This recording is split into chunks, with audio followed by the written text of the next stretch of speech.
amis amoureux d'un livre à 1000 idées, bienvenue dans ce nouveau numéro qui va vous présenter un livre intéressant comme toujours. Nous parlerons aujourd'hui d'habits monastiques. Et oui, ça étonne plus d'un, mais ce livre nous présente un aperçu de ce que les habits monastiques, et n'hésitez pas à garder votre mal impatience parce que nous allons devoir en discuter. L'auteur de ce livre n'est autre que la sœur Juliette Amona. Elle est moniale bénédictine de Saint-Sauveur Lubumbashi et de la congrégation de la Reine des Apôtres. C'est avec elle que nous allons devoir échanger autour de ce livre. Vous allez donc recevoir énormément d'informations sur ce que les habits monastiques. Alors, à tous et à toutes, bienvenue. Alors, nous sommes avec la sœur Juliette Amona. Ma sœur, bonjour et bienvenue. Merci, monsieur Jean-Marc. Sœur Juliette, vous êtes religieuse et bénédictine. C'est quelque chose qui étonne beaucoup, hein, parce que même moi, quand j'étais entré en contact avec votre livre, j'étais étonné. Et je me suis dit, ah, on a aussi de moniales ici chez nous. Ceux qui nous regardent se posent la question de savoir comment est-ce que la vocation de pouvoir devenir moniale bénédictine est venue. Merci pour la question. Parler de soi-même, souvent, c'est un peu difficile. Comme Jésus l'avait fait avec ses disciples, il avait demandé à ses disciples, selon vous, qui suis-je? Les autres disent de quoi de moi? Mais c'est difficile, mais nous allons essayer de donner l'itinéraire de notre vocation. Et ma vocation, tout d'abord, est née parce que j'étais dans l'environnement des consacrés. Je voyais les consacrés passer, les prêtres, les religieuses, et j'étais très contente, émerveillée. Mais peu importe, dès mon enfance, quand j'avais l'âge sans raison, je me disais que je serais religieuse un jour. Et quand j'ai atteint l'âge de 14-15 ans, j'ai aimé. Je me disais à moi-même que je vais aller au couvent pour prier pour les autres, prier pour le monde. C'est ce que je me disais. Et je disais souvent que quand je serai religieuse, je vais entrer dans les couvents où on ne sort pas, on est sur place, on prie pour les autres. C'est ce que je me disais. Mais je ne savais pas qu'il y avait la vie monastique quelque part dans notre archidiocèse de Lubumbashi. Et sur le plan spirituel, quelques évangiles m'animaient beaucoup. J'étais touchée par certains évangiles. Exemple, l'évangile de Saint-Luc au chapitre 15, où Dieu cherche la brebis égarée. Parmi les 100, un qui est perdu, il va chercher pour que ça soit au complet. Voilà la miséricorde de Dieu. J'aimais beaucoup ça. Et dans le même chapitre, on parle de l'enfant prodigue. Il s'agit aussi de la miséricorde de Dieu. C'est l'évangile qui m'animait beaucoup. Et puis l'autre évangile sur le semeur. Le semeur qui est sorti pour s'aimer. Le grain est tombé dans la bonne terre et a porté beaucoup de fruits. J'aimais beaucoup ça. Mais comment j'ai pu trouver la vie monastique? Comment j'ai pu trouver les bénédictines de la congrégation de la Reine des Apôtres? Et une fois en passant, j'étais logée dans un monastère des moniales bénédictines pour 4 ou 5 jours. Et j'ai participé dans les offices divins journaliers chaque matin et chaque soir. Et les offices qu'on appelle les laudes et les vêpres. Et quand je participais, une idée me venait que c'est ce que je cherchais. Et après, j'ai suivi une sœur, au bout de mes 5 jours, j'ai suivi une sœur qui m'a expliqué et je lui ai demandé comment faire pour entrer chez vous. La sœur m'a donné l'itinéraire et j'ai suivi, j'ai aspiré chez elle pendant 1 année et après 1 année, j'étais entrée.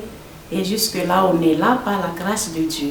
Alors, ma sœur Juliette, le livre c'est Habits monastiques, règles de Saint Benoît, chapitre 55. Pourquoi ce titre-là? La motivation de la rédaction de ce livre, c'était l'année jubilaire de notre congrégation. Donc 100 ans d'existence, depuis 1922 à 2022. Dans les différentes organisations de notre colloque, il y avait des sujets qui étaient proposés. Et parmi ces sujets, on m'avait proposé de parler sur l'habillement monastique. Et l'équipe organisatrice m'a demandé cela. Et quand nous avons exposé, les participants étaient ravis. C'était pour leur première fois d'entendre l'habit monastique. Il s'agissait de quoi? Nous avons expliqué. Et ils ont demandé enfin de faire par écrit en détail pour que ça reste comme souvenir. Et je l'ai fait, c'était la cause. Merci beaucoup pour ces réponses assez détaillées. Alors il y a une autre question que l'on se pose en lisant votre livre. Est-ce que le fait d'être monial a-t-il influencé la rédaction de ce livre et à qui est-ce qu'il est adressé? Le fait d'être monial, la motivation était ce que je viens de vous dire. Ce livre ne s'adresse pas seulement aux moines ni aux moniales, mais c'est à toute personne qui veut découvrir la signification de l'habit monastique. Les religieux, religieuses, les prêtres, les laïcs et tout consort. Alors, ma sœur, vous avez parlé de prêtres, de religieux, de religieuses qui pouvaient lire le livre, même de laïcs qui peuvent lire. Que dire de ceux qui ne sont pas catholiques? Est-ce qu'eux aussi, s'ils passent à la librairie, peuvent-ils eux aussi se procurer le livre sur l'habit monastique ou c'est simplement réservé à ceux qui sont membres de l'Église catholique? C'est M. Jean-Marc. Quand on écrit un livre, ce n'est pas seulement pour un groupe de gens, mais c'est pour tout le monde. Dans les temps et dans l'espace, ça reste pour toute la vie, c'est pour tout le monde. Ma sœur, dans le livre, à un certain moment, vous parlez aussi de la liturgie, parce que vous évoquez les couleurs liturgiques qui existent. Est-ce que vous pouvez nous en dire un peu plus, expliquer aux gens les couleurs liturgiques, au besoin même nous donner leur signification? Ça serait tout à fait bénéfique pour nous de savoir la diversité de toutes ces couleurs et leur signification. Merci. Je pense que concernant les couleurs liturgiques, je parlerai plus tard dans les autres éditions. Mais quand j'ai évoqué la couleur sur la tenue monastique, c'est concernant notre patriarche Saint-Benoît qui parle de ne pas s'attacher trop aux couleurs. Okay. Chaque contrée peut prendre la couleur selon le climat. Okay. S'il fait chaud ou froid, les tissus doivent être épais ou léger, ça dépend de chaque contrée. Parce qu'il veut dans son monastère que les moines soient à l'aise, bien modérés, que l'esprit des moines ne soit pas troublé. Il faut que les moines soient posés en paix au monastère. Il y a aussi, ma soeur, une particularité que l'on observe presque chez la majorité des personnes consacrées. Les personnes consacrées portent généralement des vêtements qui les distinguent des autres. Il suffirait juste d'observer en route, vous dites ça c'est une religieuse qui passe, ça c'est un moine, ça c'est un prêtre. Pourquoi cette distinction? Pourquoi est-ce qu'ils s'habillent de la manière qui les différencie des autres? La différence entre les habits dans la congrégation, cela dépend de chaque congrégation, de chaque ordre. Et donc chaque ordre, chaque congrégation a ses réalités. Exemple, la tenue du moine est différente de celle du franciscain, dominicain, carmélitain, ainsi de suite. En premier lieu, c'est pour l'identification de chaque religieux, religieuse dans la communauté ecclésiale. Deuxièmement, chaque congrégation a son domaine qui lui est propre pour l'évangélisation. Pour dire que Même l'habit a son rôle selon l'évangélisation de chacune des congrégations et suivant les rôles de chacune dans l'Église. Et quand je dis cela, c'est surtout pour les ordres religieux. Nous remarquons cela chez les religieux dans les ordres différents. Merci. Et quelque part, toujours dans le livre, vous nous parlez des tuniques, de soutanes, vous faites cette différenciation. Qu'est-ce qui différencie, alors dans ce cas-là, la tunique de la personne consacrée, qu'il soit diacre, un prêtre ou un moine, de tunique des acolytes ou de celle des lecteurs? Qu'est-ce qui oppose, qui fait qu'il y ait une démarcation entre les deux vêtements? Merci. Et la différence est que les acolytes, les lecteurs portent pour un moment, surtout pendant le service d'autel. Là, c'est une exigence dans la liturgie de l'Église catholique romaine. Mais pour le consacré, il porte, c'est ça son état de vie, son identité. Ça fait partie de sa vie. Et quand il porte ça, ses habits sont déjà bénis. C'est son état de vie. Qu'est-ce qui fait que on voit une différence entre l'habit de moine ou de monial et d'autres congrégations?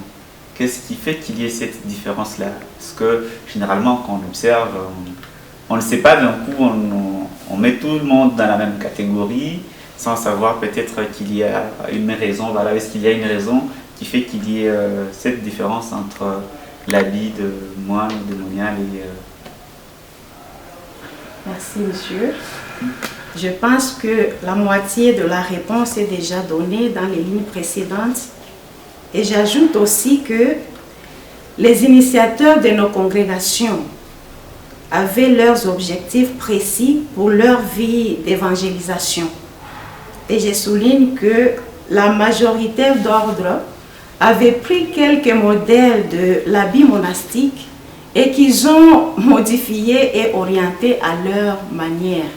Exemple, l'ordre des frères mineurs ou franciscains, Saint François d'Assise, leur patriarche, a orienté le capuchon à la vie de pauvreté.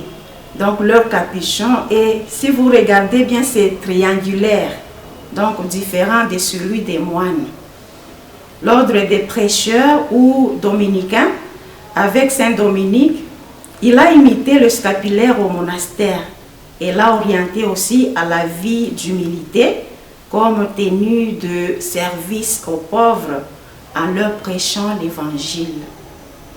Une excuse sur l'aperçu historique de la vie religieuse. Nous disons que le modèle d'habit était emprunté dans le monastère parce que la vie monastique était le modèle et le commencement de la vie religieuse depuis les premiers siècles après Jésus-Christ, et c'est l'origine de la vie religieuse dans l'histoire de l'Église et de la vie consacrée. D'où il fallait imiter ce qui s'est passé au monastère. Exemple, la vie monastique en Orient a commencé depuis les 2 premiers siècles après Jésus-Christ en Palestine, donc le pays de Jésus, précisément dans le désert de Gaza. Et la vie monastique au désert d'Égypte a commencé depuis le 3e siècle, tandis qu'en Europe, la vie monastique venait de l'Égypte et était renommée du 5e au 11e siècle. Et c'est dans ces périodes où les autres religieux qui naissaient allaient se ressourcer dans le monastère de Benoît pour commencer aussi leur vie d'évangélisation. Revenons à notre mouton. Pour l'ordre carmélitain, leur scapulaire est le fruit de la prière de leur patriarche Simon Stock, qui avait invoqué la Sainte Vierge Marie pour lui secourir dans sa fondation. Et celle-ci lui avait répondu favorablement en portant le scapulaire dans la vision et lui a dit: toute personne qui porterait ce scapulaire ne souffrirait pas des peines de l'enfer. Et la Vierge Marie lui a promis de protéger sa congrégation. C'est pourquoi le scapulaire de nos frères Carmes est nommé le scapulaire de Notre-Dame du Mont Carmel ou le scapulaire de la Sainte Vierge Marie. Quant aux autres congrégations, leur habit est adapté selon leur historique. Alors, ma soeur, on a énormément parlé de l'habit. On voudrait maintenant savoir, est-ce que l'habit des personnes consacrées a-t-il un impact sur leur vie spirituelle comme sociale, il faudrait qu'on aborde aussi cet angle-là? Si, je dirais si. L'habit des personnes consacrées a un impact important sur leur vie spirituelle et c'est ce que nous avons constaté. Par exemple, nous remarquons souvent que lorsqu'un religieux est habillé en religieux, on voit en lui la présence de Dieu. Tout le comportement change. Entre autres, la manière de s'adresser à une personne dans un langage bien posé, respectueux, envers toute personne créée à l'image de Dieu. On observe aussi, on découvre aussi sa modestie, même dans sa démarche, qu'il soit habillé en religieux ou pas. Vous allez remarquer même dans sa démarche, car tout est modéré. Donc avec la formation qu'on a, qu'on ait l'habit ou pas, tout est modéré. Enfin, le religieux, dans son habit, il invite aussi le peuple de Dieu à vivre l'évangile. Puis, il donne la joie, la paix à toute personne qui rencontre un chemin. Parce que j'ai déjà vu une fois dans un des pays, un religieux passer en habit religieux. Il y a une chrétienne qui s'est tenue debout pour faire le signe de croix, pour dire qu'en habit religieux, on représente aussi la personne divine. Et dès que la personne vous voit, on vous respecte, on respecte Dieu à travers votre habit aussi. Merci beaucoup ma soeur pour ces explications et cette anecdote qui est extrêmement importante. Donc, chers amis téléspectateurs, amis auditeurs d'un livre à mille idées, nous sommes en train de parcourir le livre Habits monastiques de la sœur Juliette. Et ma sœur, dans les livres d'ailleurs vous en parlez, tel qu'on vous voit dans votre présentation aujourd'hui, on est passé de l'habit monastique à la tenue africaine, l'épargne, chez les moniales bénédictines.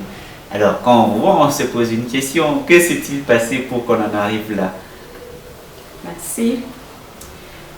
La cause du changement de la tenue monastique à la tenue africaine ou le pagne chez la moniale bénédictine congolaise, c'était basé sur deux points ou deux causes. Nous avons la cause lointaine et la cause proche.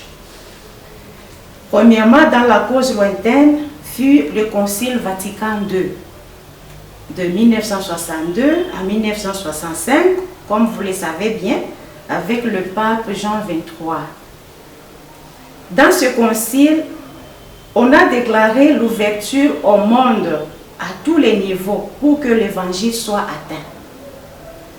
Et le nouveau vocabulaire était l'inculturation, c'est-à-dire faire entrer l'évangile dans la culture ou adapter l'évangile à la culture. Suivant l'idée du Concile Vatican II, le chapitre général était tenu dans notre congrégation sur le changement d'habit, déjà en 1968. La cause proche fut le régime politique du président Mobutu dans sa loi cadre de 1973 à 1974. Ce régime avait déclaré dans cette année, comme vous le savez bien, le retour à l'authenticité. Et cette décision avait secoué aussi l'Église et ce n'était pas facile. C'est alors que le cardinal Malula, président de la conférence épiscopale du Zaïre, dans le temps, avait pris la décision de s'adresser aux religieuses congolaises de s'habiller en pagne africain. Et encore plus, en ce moment, c'est notre supérieur qui était le secrétaire de la dite conférence, la sœur Godelive Wamonga. Et donc, il fallait qu'elle montre l'exemple aux autres congrégations de s'habiller en pagne. Et c'était fait au fur et à mesure. Et ma soeur, il y a une expression qui revient souvent dans notre vie de chaque jour. Aujourd'hui, on a quand même la chance de discuter avec une moniale. On va enfin poser la question. L'habit ne fait pas de moi. C'est une question, en fait, c'est une phrase qu'on a souvent l'habitude de prononcer. Pourquoi dit-on que l'habit ne fait pas de moine? Merci. Et cet adage, l'habit ne fait pas le moine, c'est au sens figuré. Donc, c'est une apparence, selon l'apparence ou quoi. C'est aussi l'adage qui exprime que tu peux être ce que tu es, là, mais tu ne vis pas ce que tu es. Je peux te poser la question, tu me dis, oh, je ferai ça et ça, je ferai ça et ça. Après 2 jours, je t'attends, tu ne réalises pas ta parole. Là, donc, tu es habillé en moine, on te voit sérieux. Donc, tout ce que tu fais, c'est sérieux. Mais en réalité, tu n'es pas sérieux. C'est ça, l'habit ne fait pas un moine. Mais dans son sens ordinaire, dans le langage ordinaire, on reconnaît aussi le moine par l'habit. Alors, ma soeur, là, il y a une autre question, c'est que généralement, quand on observe les religieuses, qu'elles soient moniales de l'ordre de la congrégation de la Reine des Apôtres, ou qu'elles soient du Divin Maître, ou qu'elles soient filles de Saint Paul, généralement, il y a l'accoutrement qu'on observe, c'est que toutes les religieuses, elles ont de voile. Et on se pose la question de savoir c'est quoi le rôle du voile chez la moniale bénédictine. Merci. Chez la moniale bénédictine, tout comme chez les autres religieuses, le voile c'est un signe de chasteté, de pureté, de la modestie. Mais toutefois, il y a aussi les autres religieuses qui ne portent pas le voile. C'est souvent les demoiselles, si je ne me trompe pas, qui ne portent pas le voile. C'est aussi dans leur congrégation, eux prêtent des serments. Elles ne portent pas de voile, elles prêtent des serments. Tandis que les religieuses émettent des vœux. C'est aussi la différence. Si vous voyez une religieuse qui n'est pas en voile, vous allez vous demander, la sœur m'avait dit ça. Mais non, c'est ça la petite différence. Ou sinon, le voile montre la modestie, la pureté de la religieuse. On est consacré seulement à Dieu. On ne veut pas montrer toute la beauté au monde. On cache ça pour Dieu. Que nous cheminons petit à petit vers la fin de ce magazine. Comme vous le savez, très chers amis téléspectateurs, amis auditeurs de Livre Mille Idées, vous venez de découvrir bien de choses à travers cette émission. N'oubliez pas de faire un petit tour à la librairie pour vous procurer le livre. Alors nous sommes arrivés vraiment à la fin de ce magazine, ma soeur. La dernière question, ce serait de savoir qu'est-ce qu'on peut retenir de ce livre, Habits monastiques, règles de Saint Benoît, chapitre 55. Ceux qui nous suivent, que doivent-ils retenir de ce livre? Merci. En bref, ce qu'on peut retenir, ce livre explique en détail la signification des habits monastiques, qui sont la tunique, le scapulaire, la coule, la chemise monastique chez le moine, le voile chez la moniale bénédictine ou chez les autres religieuses en général. Deuxièmement, il explique aussi le pourquoi du port du pagne chez la religieuse congolaise, car partout dans le monde, c'est seulement qu'au Congo qu'on porte le pagne au couvent, sauf quelques congrégations. Merci. Merci beaucoup, très chers amis téléspectateurs, amis auditeurs, d'avoir été très nombreux à nous suivre. N'hésitez pas à aller faire un petit tour sur notre YouTube, Un livre, mille idées. Si vous avez aimé ce magazine, dites merci à toutes les personnes qui concourent à sa réalisation. C'est notamment la technique tenue de main de maître par sœur Marie-Justine, la supervision et coordination générale de Monseigneur Adolphe Ancellotti. Espérons vous retrouver très prochainement. D'ici là, restez fidèles à nos programmes. Au revoir.